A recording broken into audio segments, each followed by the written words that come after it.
तुम 12% रिटर्न कमा रहे हो, लेकिन अगर इन्फ्लेशन 7% है तो असली में तुम कितना कमा रहे हो? असली में तुम कितना कमा रहे हो?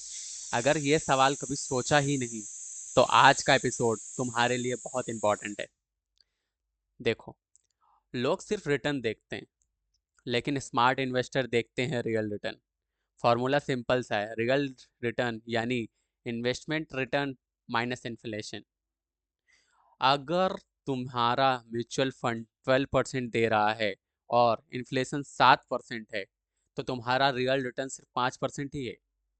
क्योंकि 12 माइनस अपना फॉर्मूला क्या था, 12 - 7, इन्वेस्टमेंट रिटर्न माइनस इन्फ्लेशन। ठीक है, तो तुम्हारा रियल रिटर्न कितना बन रहा है? सिर्फ 5%, 5%। यानी तुम्हारी परचेसिंग पावर सिर्फ 5% ही ग्रो हुई है। इसलिए सिर्फ डबल हो गया पैसा देखना डेंजरस है। आप एक एग्जाम्पल के साथ समझो। तुमने 1 लाख इन्वेस्ट किया, 10 साल में 2 लाख हो गया, अप्रॉक्स 7% मान लो CAGR। ठीक है। अब लेकिन अगर इन्फ्लेशन 6 से 7% था तो रियल ग्रोथ ऑलमोस्ट जीरो हो जाएगी। समझे?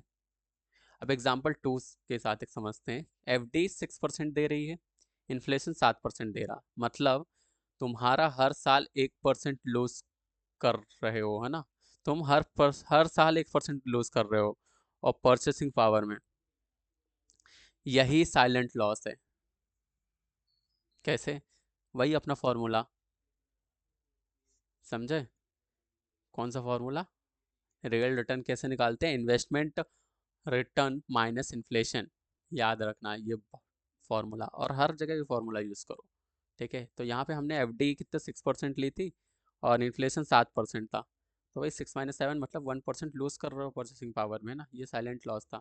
अब जो लोग कॉमन मिस्टेक कर देते हैं उनकी बात करते हैं। नंबर 1, नॉमिनल रिटर्न देख के खुश हो जाना, है ना? दूसरी दूसरा, FD को सेफ समझकर लॉन्ग टर्म में वेल्थ प्लानिंग करना। और तीसरा, रिटायरमेंट प्लानिंग में इन्फ्लेशन इग्नोर कर देना। चौथा ना आखिरी, गोल्ड प्लानिंग में फ्यूचर कॉस्ट कैलकुलेट ना करना। यही रीज़न है दोस्तों, यही रीज़न है कि लोग रिटायरमेंट स्ट्रगल करते हैं, रिटायरमेंट में स्ट्रगल करते, समझे? तो स्मार्ट स्ट्रेटेजी क्या होगी? देखो, तुमको कुछ नहीं करना है, सिंपल सी चीज़ करना।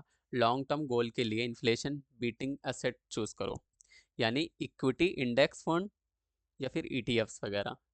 और दूसरी चीज़, रिटायरमेंट प्लानिंग में 6 से 7% इन्फ्लेशन एज्यूम करो।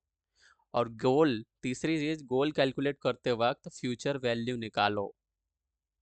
जैसे मैं समझाता हूँ, देखो, आज 10 लाख चाहिए, है ना? 20 साल बाद 30+ लाख लग सकते हैं ना, ऐसे समझो।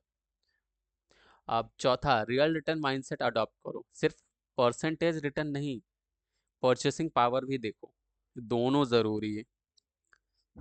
देखो, एट द एंडिंग में इतना ही बोलूँगा कि रिच लोग पैसा नहीं, परचेसिंग पावर ग्रो करते हैं। आज से सिर्फ रिटर्न मत देखो, रियल रिटर्न भी देखो, वरना नंबर बढ़ेंगे पर लाइफ अपग्रेड नहीं होने वाली। मैं सीखता हूँ और तुम्हें सिखाता हूँ।